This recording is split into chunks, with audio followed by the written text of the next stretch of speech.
बिस्मिल्लाहिर्रहमानिर्रहीम। सामईन कराम, आप सुन रहे हैं उर्दू नावल खून आशाम और ये इस सिलसिले की आखिरी और किस्त नंबर 47 है।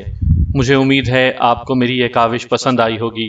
आपने अगर अभी तक मेरा चैनल कहानी घर सब्सक्राइब नहीं किया तो अभी मेरे चैनल को सब्सक्राइब करके बेल नोटिफिकेशन ऑन कर लीजिए ताकि आने वाली हर नई कहानी की इत्तला बर वक्त आप तक पहुंच सके। उसने आवाजें देकर कुछ और लोगों को भी बुला लिया। दो सूखे सड़े जवान रस्सियां ले आए। सुसरे को बांध दो, पहले पैर बांधो और देखो पिंडलियां टूट तो नहीं गईं, पर नहीं टूटी होंगी। देखो क्या कचर कचर सेब खाए जा रहा है। सेब वाकई मजेदार और मीठे थे। इस दौरान दोनों जवानों ने मेरे पांव बांध दिए। मैं दिल ही दिल में सोच रहा था कि वाह, ये नई दुनिया काफी दिलचस्प है और यहाँ मेरा इस्तकबाल लकड़ियों से हुआ है। सेब चुराने के इल्जाम में पकड़ा गया हूँ। देखें कौन लोग हैं और अब मेरे साथ क्या सलूक करते हैं। बूढ़ा धोतिया राम अपनी कामयाबी पर मुस्कुरा रहा था। अपनी दानिस्त में उसने मुझे मार मार कर मेरा भुरकस निकाल दिया था और अपने को लाठी का बादशाह समझ रहा था। बुड़बुड़ाता जा रहा था। धोतोरिया राम बड़ा जज्बाती हो रहा था और मुझे लुत्फ आ रहा था। इन मस्टंडों ने, जो सब के सब नौकर ही मालूम होते थे, मुझे उठाया और कंधों पर लादे हुए ले चले। एक चोर की दुर्गत बन रही थी मेरी। बहरहाल मुझे क्या फर्क पड़ता था, ये लुत्फ भी ले लिया जाए। चुनाचे उनके कंधों पर सफर करता हुआ बाग से बाहर आया और उसके बाद मुझे एक खूबसूरत इमारत में ले जाया गया। मैं बड़े इत्मीनान से उस इमारत को देख रहा था। जिन लोगों ने भी बनवाई थी वो बड़े अच्छे ज़ौक़ के मालूम होते थे। एक बड़ी सी जगह मुझे ज़मीन पर डाल दिया गया और फिर वो मुलाजिम खड़े हो गए। थोड़ी देर के बाद एक भारी तनो तोश का आदमी अंदर आया। उसके साथ और भी चंद अफराद थे, जिनमें एक खूबसूरत सी लड़की भी थी, लेकिन आज तक की देखी हुई तमाम लड़कियों से अजनबी। खूबसूरत तो वो बेशक थी, लेकिन उसका हुलिया मेरे लिए बिल्कुल अनोखा था और उसके अल्फाज में से भी कुछ अल्फाज नाकाबिले फहम से थे। ये धतोरिया राम ने चोर पकड़ा है और खुद नहीं आया। आपको पता है कि वो बाग से नहीं निकलता। बिला वजह ही उस बेचारे बूढ़े पर इल्जाम लगाया गया है। मैंने तो मना किया था कि अगर थोड़े सेब कोई ले जाता है तो कौन सी ऐसी मुसीबत आ जाती है। लड़की आगे बढ़ाई। उसने मुझे गौर से देखा और फिर उसके मुंह से एक ला यानी जुमला सा निकला। Oh my God, no no daddy, ये तो धर्मवीर जी हैं। मैं 100% इन्हें पहचानती हूँ। कौन धर्मवीर? ओ डैडी, मुसीबत में फंस गए हम लोग। आप धर्मवीर को नहीं जानते? बहुत बड़े सरमायादार महावीर जी के बेटे, जो लंदन से अगवा हो गए थे। क्या कह रही हो डैडी? मुझसे ज्यादा कौन जान सकता है इन्हें। आपको पता है कि नैना मेरी फ्रेंड है और पूरा घर धर्मवीर जी के लिए परेशान है। उन्हें लंदन से अगवा किया गया है। उनकी तस्वीर अखबारात में भी छपी हैं। काश मेरे पास इस वक्त कोई अखबार होता। धर्मवीर मगर यहाँ? डैडी, यकीनन ये कोई मिसअंडरस्टैंडिंग हुई है। हो सकता है कि धर्मवीर हमारे बाग में आ गए हों, भूखे हों और सेब तोड़कर खाने लगे हों। डैडी, ये हमारी पूरी जायदाद खरीद कर फेंक देंगे। आपको पता है इनकी तो 20 मिलें हैं, फैक्ट्रियां हैं, ट्रांसपोर्ट का बहुत बड़ा कारोबार है। और वो महावीर ट्रांसपोर्ट? हाँ डैडी हाँ। धर्मवीर उनके अकलौते बेटे हैं। लंदन में तालीम हासिल कर रहे थे। वहां से इन्हें कुछ जराइम पेशा अफराद ने अगवा कर लिया। बड़ी ले दे हो रही है अखबारों में। ब्रिटिश गवर्नमेंट तक हिल कर रह गई है और इनकी तलाश में स्कॉटलैंड यार्ड मारा मारा फिर रहा है। अरे गधे के बच्चों, जल्दी से हाथ पांव खोलो। नारायण दास ने अपने मुलाजमों को डांटा और बदहवास मुलाजिम दौड़ पड़े। उन्होंने मेरे हाथ पांव खोले। लड़की पार्वती, जिसे पारो के नाम से मुखातिब किया गया था, मेरे करीब आई। सॉरी धर्मवीर जी, मेरे बाग में आपके साथ ये सलूक हुआ। मुझे माफ कर दीजिएगा। वो बूढ़ा माली थोड़ा सा खिसक गया है, मगर वफादार आदमी है। माली को क्षमा कर दीजिए और हम आपकी आमद से बहुत खुश हैं। आपके पिताजी बड़े परेशान हैं और नैना, वो तो दिन रात आपके लिए रोती रहती है, बड़ा प्रेम करती है आपसे। मैं हाथ खुलने के बाद सर खुजाने लगा था। अब क्या करूं? धर्मवीर बन जाऊं या अपनी असलियत बता दूं इन्हें? इनसे कह दूं कि सेब तो मैंने चुराए थे और मैं धर्मवीर नहीं हूं। लेकिन थोड़ी देर खामोशी में क्या हर्ज है? जरा देखूं तो सही, ये उल्टी सीधी बकवास करने वाली और ये अजनबी दुनिया के अजनबी लोग कौन हैं? पारो नामी लड़की बड़ी आवभगत कर रही थी। धर्म जी, आप नहीं जानते, नैना मेरी पक्की दोस्त है। यूनिवर्सिटी में मेरे साथ ही पढ़ती है। आपको अंदाजा नहीं है कि आपके गुम होने के बाद आपके माता पिता पर क्या बीत रही है। नैना तो आपके लिए रो रो कर पागल हो गई है। ये सब बातें तो होती रहेंगी। पहले नहा धो लीजिए पिताजी, इनके लिए कपड़ों का बंदोबस्त कर दें। वो लोग मुझे एक ऐसी जगह ले गए जो मैंने पहली बार देखी थी। चमकदार फर्श, पानी, अजीबो गरीब अंदाज में मुख्तलिफ चीज़ों से निकलता हुआ मैं उस कमरे में बंद कर दिया गया था, और सारी चीज़ों को टटोलने से मुझे पानी दस्तयाब हो गया था। ये सारी बातें बड़ी हैरतनाक थीं। एक दासी ने मुझे बारीक मलमल की धोती और कुर्ता पहनने के लिए दिया, जिसे मैंने बड़ी खुशी से पहन लिया और काफ़ी बेहतर सूरत हाल नज़र आने लगी। अलबत्ता मैं ये सोच रहा था कि जिस शख्स के धोखे में ये सब कुछ हो रहा है वो कहाँ गया। लेकिन परेशान होने की कोई बात नहीं थी। ये अजनबी दुनिया और लोग मुझे अब तक की गुजारी हुई जिंदगी से बिल्कुल मुख्तलिफ नजर आ रहे थे, और इमारत में जो कुछ था वो भी मेरे लिए हैरतनाक था। ये लड़की बोलते बोलते कोई ऐसी जबान बोलने लगती थी जो मेरी समझ में ना आए। नहा धोकर फारिग हुआ तो मुझे बड़ी इज्जत के साथ एक ऐसी जगह ले जाया गया जहां बैठने के लिए कुर्सियां पड़ी हुई थीं। दरमियान में एक और चीज रखी हुई थी जिस पर खाने पीने का सामान सजा हुआ था। भारी भरकम आदमी के साथ उस वक्त एक उम्र रसीदा औरत भी थी। उसके अलावा वो लड़की पार्वती और एक दो लड़कियां और भी थीं। सारी की सारी वही हुलिया इख्तियार किए हुए। पार्वती ने मुझे बैठने के लिए कुर्सी पेश की। आप कुछ खा लीजिए, थोड़ी देर के मेहमान हैं हमारे। मैं अभी थोड़ी देर के बाद टेलीफोन करके नीना को इतला देती हूँ। क्यों डैडी, क्या ख्याल है आपका? हम धर्म जी को लेकर शहर ही क्यों ना चलें? आप उनके पिता से मिल लेंगे और आपको ये फख्र भी हासिल हो जाएगा कि आपने धर्म जी को महावीर महाराज के पास पहुंचाया। टेलीफोन करके उन लोगों को ही क्यों ना बुला लूं? अरे डैडी, आप समझते नहीं हैं, आप मिल तो लें महावीर महाराज से। लड़की ने उम्र रसीदा आदमी को एक इशारा सा किया और उम्र रसीदा आदमी भोंडे अंदाज में हंसने लगा। ड्राइवर से कहो तैयारियां करे। मैंने दिल में सोचा कि अब खेल को ज्यादा खराब नहीं करना चाहिए, इन लोगों को अपनी असलियत बता दूं। लेकिन न जाने क्यों कुछ लुत्फ आ रहा था, चुनाचे मैंने खामोशी इख्तियार कर ली। फिर जब सारी तैयारियों के बाद वो लोग मुझे लेकर बाहर निकले तो एक अजीबो गरीब चीज देखकर मैं हैरान रह गया। ये एक चौकोर सा डब्बा था, बहुत बड़ा। अंदर बैठने के लिए कुर्सियां रखी हुई थी। न जाने सफर करने के लिए घोड़ों के बजाय वो इस डब्बे में क्यों बैठे हुए थे। नारायण दास और पार्वती भी, उनकी पत्नी भी मेरे साथ थीं। मैं उनके बराबर ही बैठा हुआ था। आगे एक आदमी और बैठा हुआ था। फिर अचानक ही एक अजीब सी आवाज सुनाई दी और वो डब्बा तेज रफ्तारी से लुढ़कने लगा। मैं हैरत से आंखें फाड़ कर रह गया था। यह सफर मेरे लिए अजनबी था। मैंने डब्बे में पहिए लगे हुए बेशक देखे थे, लेकिन ये घोड़ों की मदद या बगैर किसी और जानवर की मदद के बगैर इस तरह चल पड़ेगा, इसका मुझे अंदाजा नहीं था। मैं फटी फटी आंखों से ये सारा माहौल देखता रहा, लेकिन मैंने जबान से कुछ नहीं कहा। कुछ समझ में नहीं आ रहा था कि ये सब क्या है। उस वक्त ना भस्म की शक्ति काम आ रही थी और ना ब्यास की अकल। मैं हैरानी से ये सब कुछ देख रहा था। गर्ज ये कि वो डब्बा लुढ़कता रहा। एक बड़ी सी इमारत के दरवाजे पर यह डब्बा जा रुका और मुझे नीचे उतारा गया। पार्वती नीना को पुकारती हुई अंदर चल पड़ी। नारायण दास और उनकी पत्नी मुझे साथ लिए हुए आगे बढ़े और सदर दरवाजे से अंदर दाखिल हो गए। ये सारा खेल मेरे लिए अनोखा और अजनबी था। यहाँ मशलों के बजाय अजीब सी रोशनियां जगमगा रही थीं। फिर एक बहुत बड़ी खूबसूरत जगह कुछ लोग नजर आए। पार्वती उनके साथ ही पहुंची थी। एक खूबसूरत लड़की ने आगे बढ़कर कहा, अरे पारो, इतनी जल्दी आ गई? हाँ आ गई, और देखो किसे साथ लाई हूँ। दरवाजे से नारायण दास अपनी पत्नी के साथ अंदर दाखिल हुए थे। वहां मौजूद अफराद दिलचस्प निगाहों से हम तीनों को देख रहे थे। पार्वती ने नीना को देखा। मैंने नीना को उसके नाम से पहचाना था, क्योंकि पार्वती उसे उसके नाम से पुकार रही थी। फिर उसने मुझे देखा, फिर नीना को, फिर मुझे। इतनी देर में शायद महावीर आगे बढ़े और उन्होंने नारायण दास की जानिब हाथ बढ़ाते हुए कहा, मेरा नाम महावीर है। मैं पारो का पिता नारायण दास हूँ। मैं समझ गया था, और ये शायद हमारी भाभी जी हैं। हाँ, और इन्हें नहीं पहचाना आपने महाराज? नारायण दास ने मेरी जानिब इशारा किया और महावीर अजीब सी निगाहों से मुझे देखने लगे। क्षमा चाहता हूँ, पहचान नहीं सका। आपके सपूत्र हैं? जी। नारायण दास ने फटी फटी आंखों से पार्वती को देखा और पार्वती ने हैरान निगाहों से नीना को।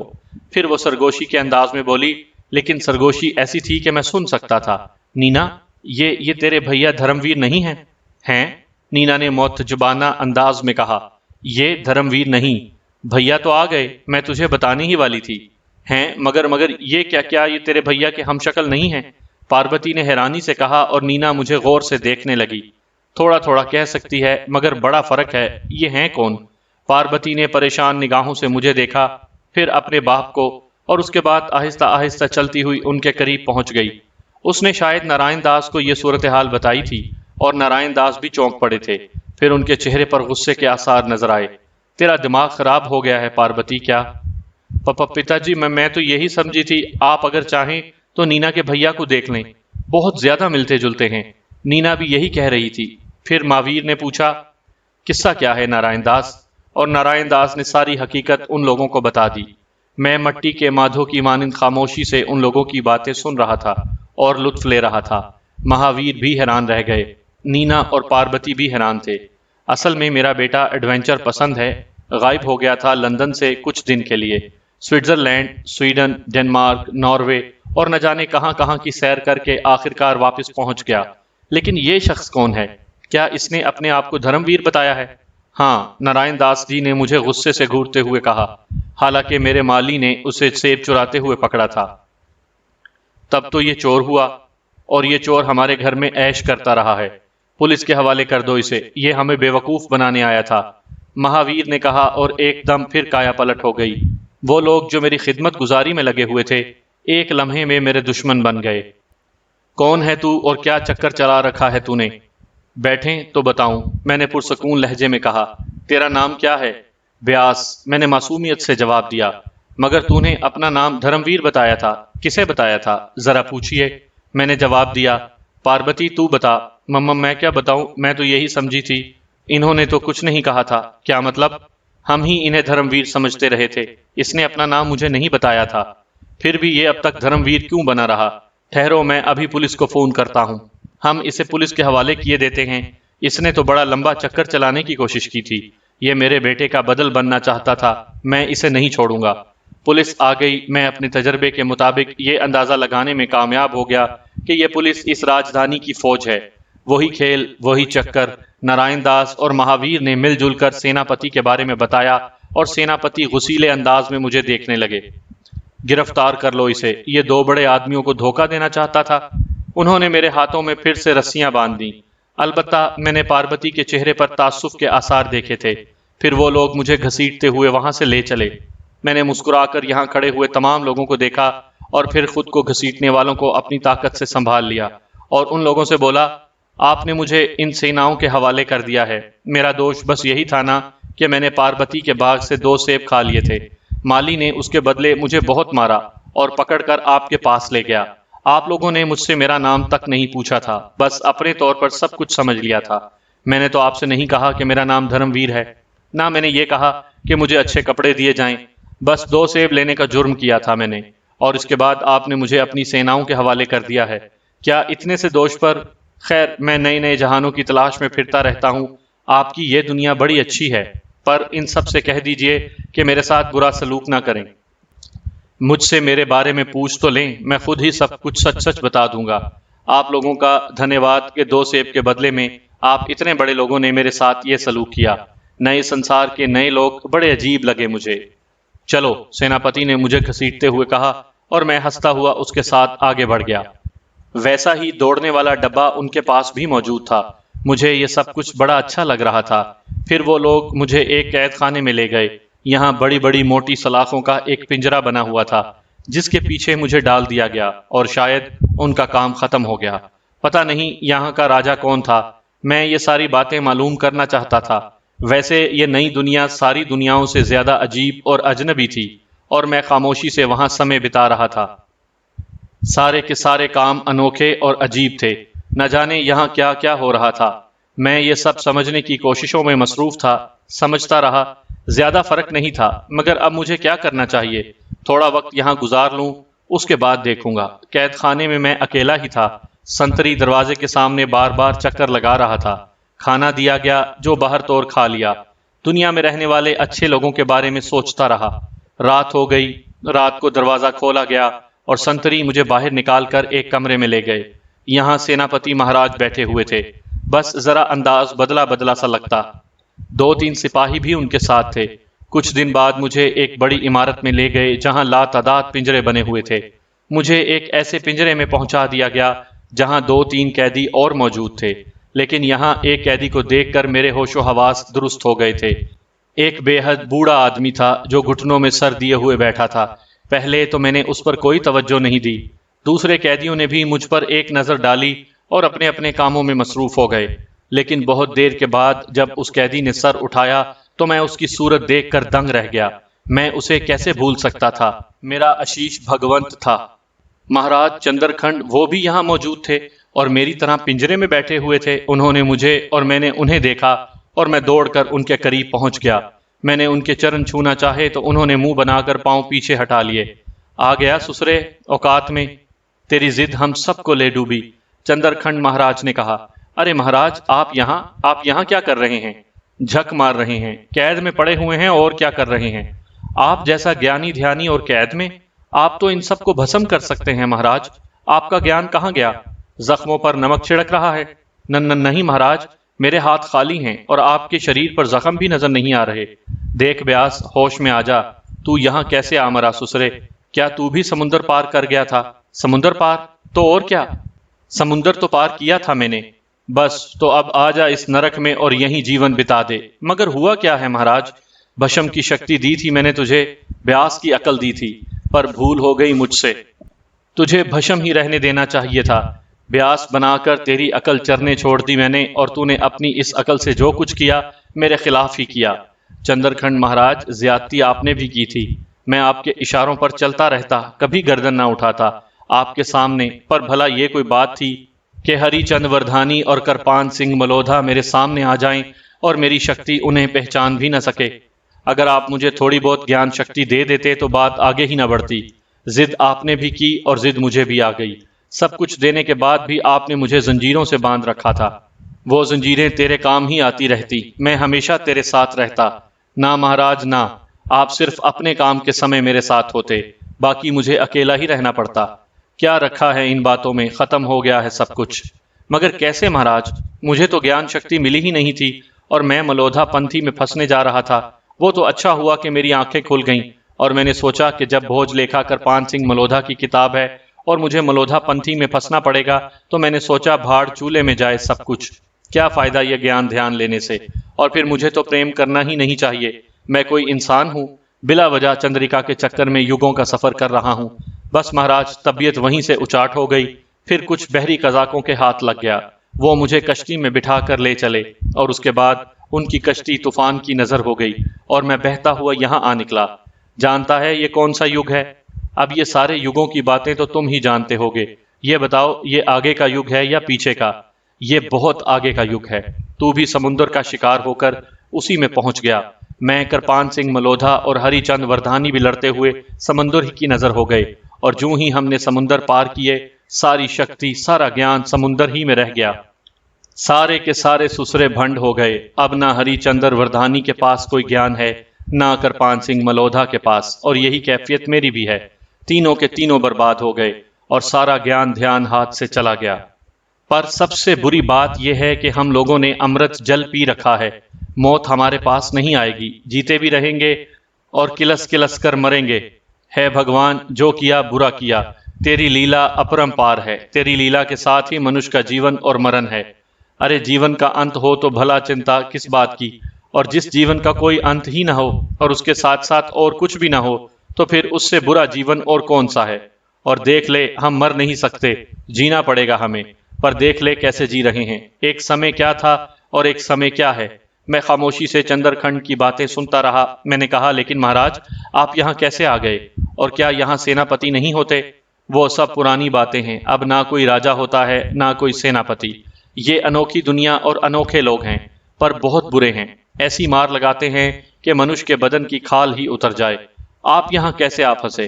भूखा मर रहा था रोटी की तलाश में। जब भूख से जीना मुश्किल हो गया तो रोटी चुराई। दुकान वाले ने पकड़ लिया तो उसे मारा, और उसके बाद जब वो जख्मी हो गया तो इस जंजाल में फंस गया। अब उन्होंने मुझे बंद किए रखा है। देखो, न जाने कब तक बंद किए रहते हैं।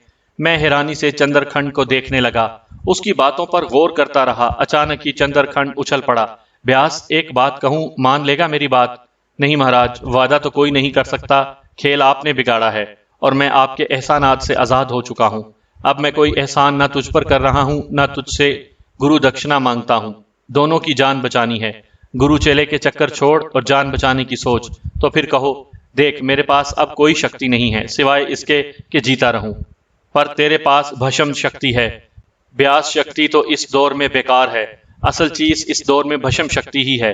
तू बड़ा जानदार है, सलाखों का ये दरवाजा उखाड़ कर फेंक सकता है, अपने रास्ते में आने वाले हर आदमी को मार सकता है। चल यहाँ से निकल भागें। मैं गौर करता रहा। मैंने कहा, भागकर कहाँ जाएंगे? अरे बावले, इनके जंजाल से तो निकलेंगे, बाद में देखेंगे। तेरी जो ये भस्म शक्ति है ना, तेरे बड़े काम आ सकती है, और इसके जरिए हम अपना जीवन भी बचा सकते हैं। देख ब्यास, यहाँ बहुत बुरी होगी, तेरे साथ भी और मेरे साथ भी। पहले यहाँ से निकल जाएं, बाद में सोचेंगे कि क्या करेंगे। फिर भी महाराज, असल में मैं आप इस काबिल नहीं है कि आप पर भरोसा किया जा सके, इसलिए मैं सोचना चाहता हूँ।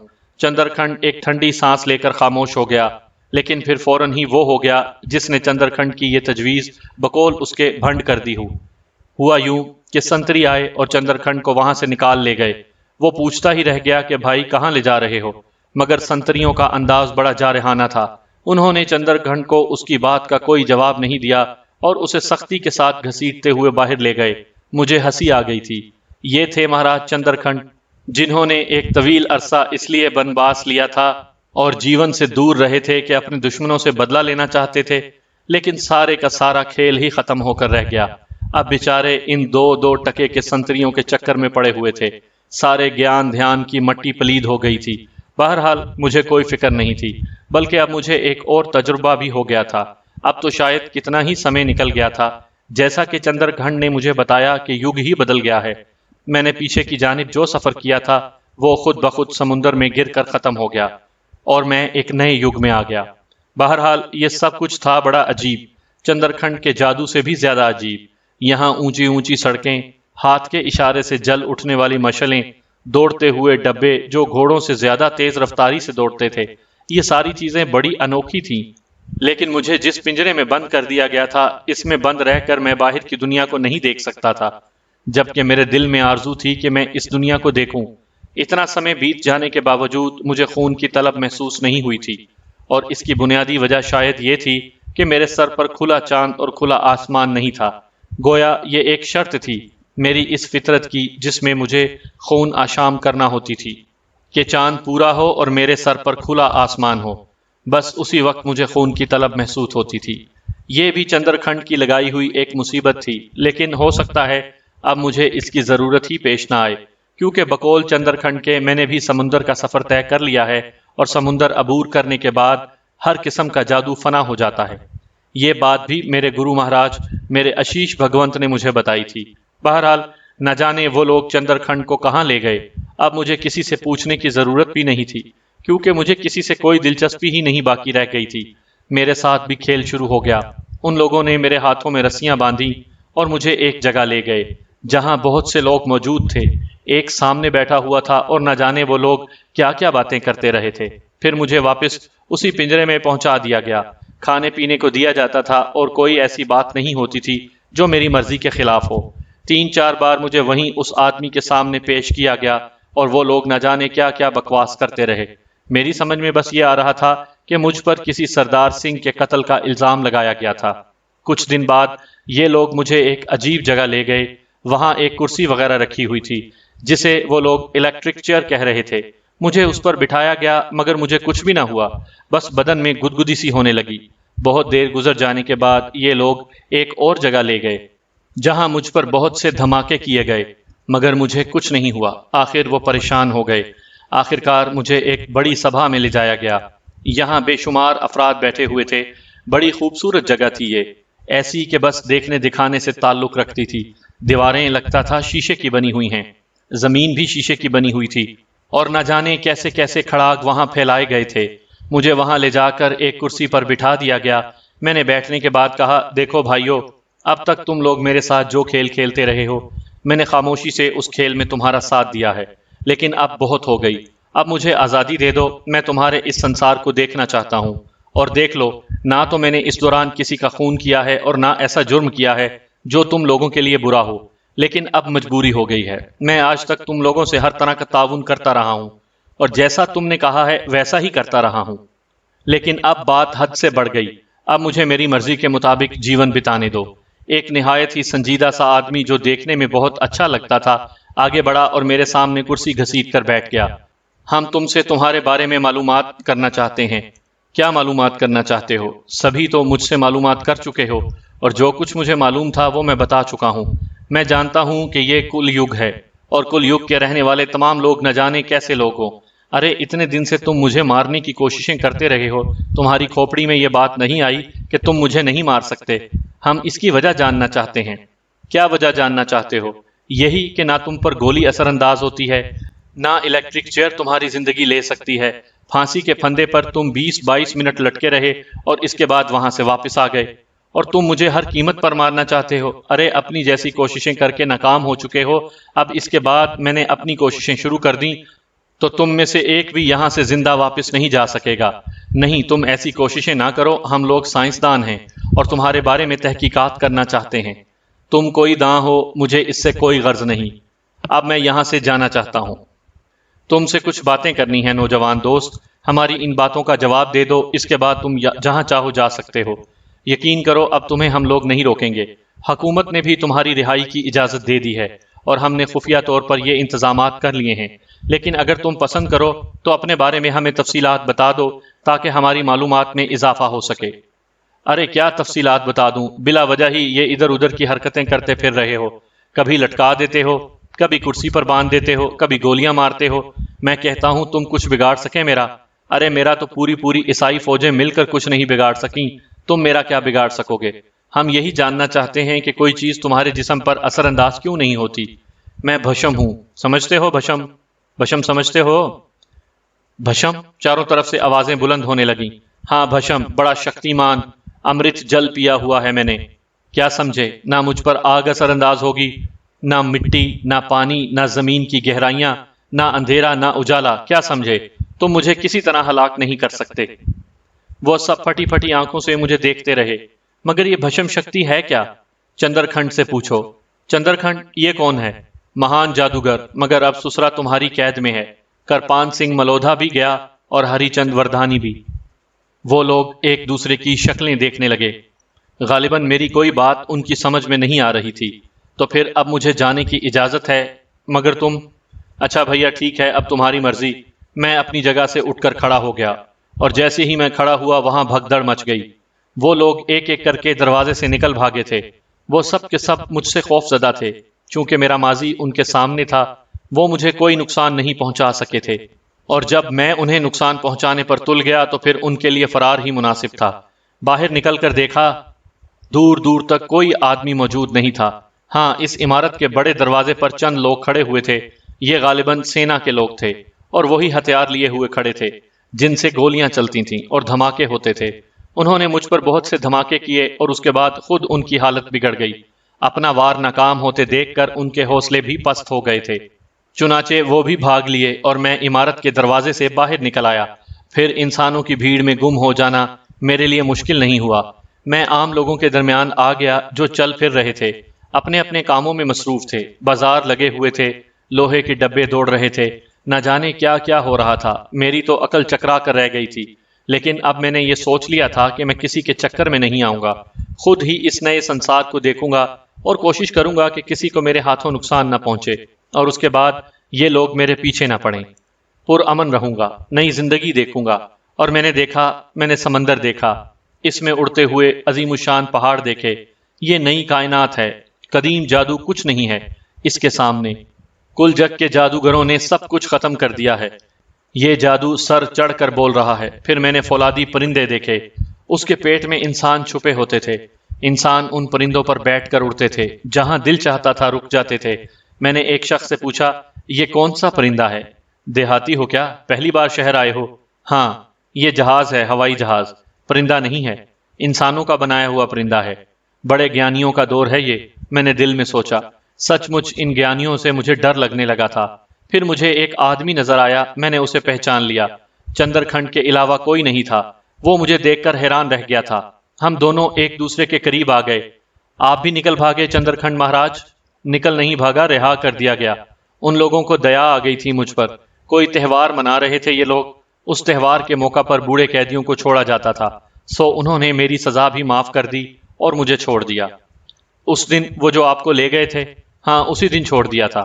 और आप मुझे छोड़ आए चंद्रखंड महाराज। ब्यास, इन लोगों के तमाम रीत रिवाज निराले हैं। मैं तेरे लिए कुछ नहीं कर सकता था। मुझे तो उन्होंने वापस भी नहीं जाने दिया, पर तू तू कैसे छूटा? लंबी कहानी है चंद्रखंड महाराज। तेरा कोई ठिकाना है? तुमने कोई ठिकाना छोड़ा मेरा? बस संसार में भटकता ही फिर रहा हूं। कोई ठिकाना नहीं है मेरा। चलेगा मेरे साथ? कहाँ? जहां मैं रह रहा हूं। मैंने एक लम्हे के लिए कुछ सोचा। क्या फर्क पड़ता है, ठिकाना जरूरी तो नहीं है। मुझसे मेरे बारे में किसी ने कुछ पूछा भी नहीं है। चलो ठीक है, एक जानने वाला तो मिला। ठीक है महाराज, क्या अब मुझे कुछ और सिखाओगे? मेरे जख्मों पर नमक मत छिड़क। मैंने तुझसे पहले भी ये बात कही थी। अरे सत्यानाश होकर रह गया सारे ज्ञान ध्यान का। न जाने कितना जीवन बिताया, तपस्याएं की, पर कुछ न मिला।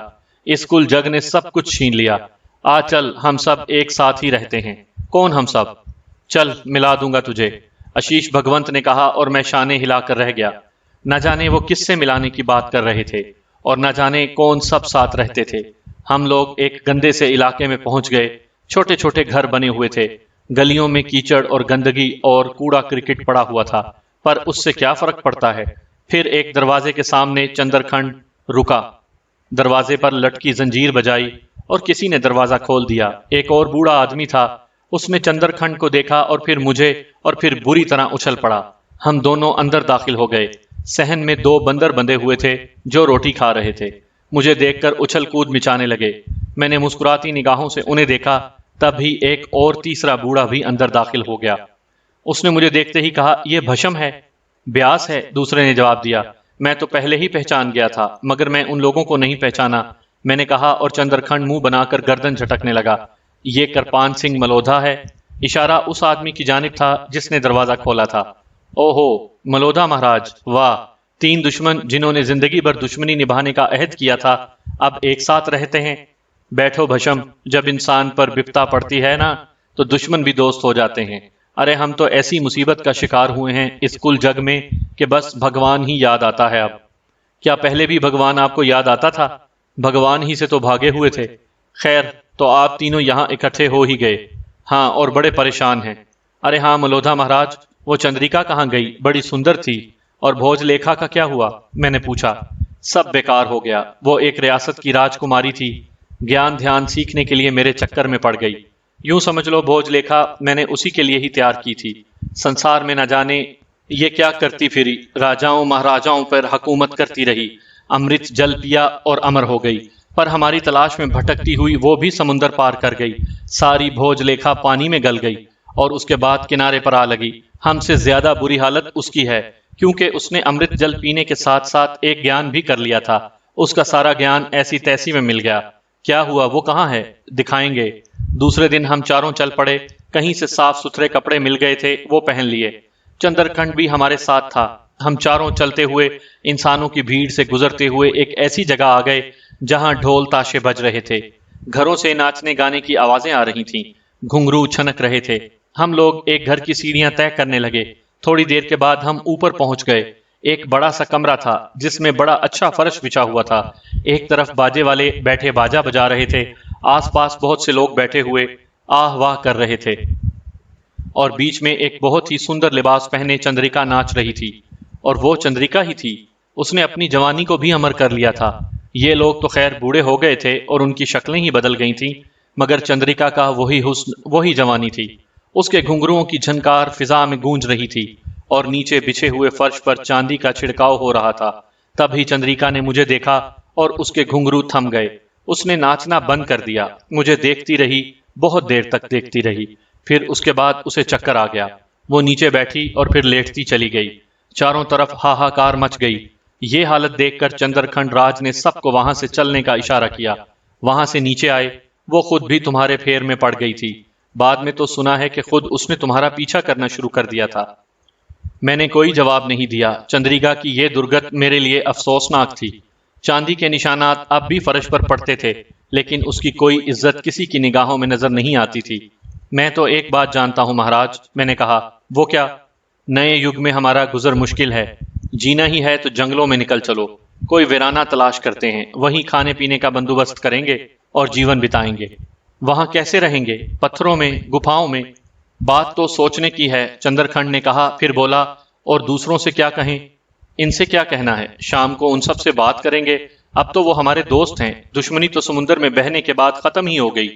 शाम को वर्धानी और मलोधा से बात हुई। दोनों सोच में डूब गए। बात तो 16 आने हैं, मलोधा ने कहा और वर्धानी की तरफ देखने लगा। चलेंगे, वर्धानी ने कहा। एक बात कहूं? मलोधा बोला। हाँ कहो। उस बेचारी चंद्रिका को भी ले लें? मलोधा ने सब की तरफ देखते हुए कहा। ले लो, रोटी हांडी पका लिया करेगी। बात कर लो उससे। मैं कर लूंगा, मलोधा बोला। चंद्रिका भी फौरन ही तैयार हो गई थी। एक एक पोटली बगल में दबाकर सब चल पड़े। सफर का कोई तायुन नहीं था। जंगल जंगल करिया करिया मारे मारे फिरते रहे। फिर एक घने जंगल में जा निकले और यहाँ पहुंचकर चंद्रखंड चौंक पड़ा। रात को उसने सरसराती आवाज में कहा, ब्यास, क्या इस जगह को पहचानता है? नहीं, कौन सी जगह है? वो देख, सामने वो गार हैं जहां तू मुझे पहली बार मिला था, उसने कहा और मैं उधर देखने लगा। पहली बार से तुम्हारी क्या मुराद? भूल गया? तूने रेथम को मारकर मुझे जगा दिया था, चंद्रखंड ने कहा। मेरे दिमाग में हवाएं चलने लगीं। ये हवाएं आंधियों में बदल गईं। मुझे बहुत कुछ याद आने लगा। गुजरे हुए लम्हात। चंद्रखंड महाराज, मैं इन गारों में जाना चाहता हूँ। चलते हैं। हम उन गारों की तरफ चल दिए। मुझे उस वक्त बहुत कुछ याद आ रहा था। गार जूं का तू था, सब कुछ वैसे ही पड़ा था। रथम की मिट्टी ढेर और उसके पास कुछ और, एक तावीज था, मेरा तावीज। मैंने उसे पहचान लिया। आगे बढ़कर उसे उठा लिया, अकीदत से चूम लिया। ये एक बुजुर्ग ने दिया था, मेरी माँ ने मेरे गले में डाला था। जूं ही मैंने तावीज गले में डाला, चंद्रखंड, वर्धानी, मलोधा और चंद्रिका बुरी तरह चीख पड़े। फिर इस तरह पलट कर भागे कि उनका निशान न मिला। मैंने दूर तक उनकी चीखें सुनी थीं। मैं हैरान सा खड़ा रहा। तभी मुझे कुछ आहटें सुनाई दी और मैंने उन बुजुर्ग को पहचान लिया जो साहिब तावीज थे। तुम्हें अपना नाम तो याद है ना? जी हाँ, चिराग अली मौजा नाम है मेरा।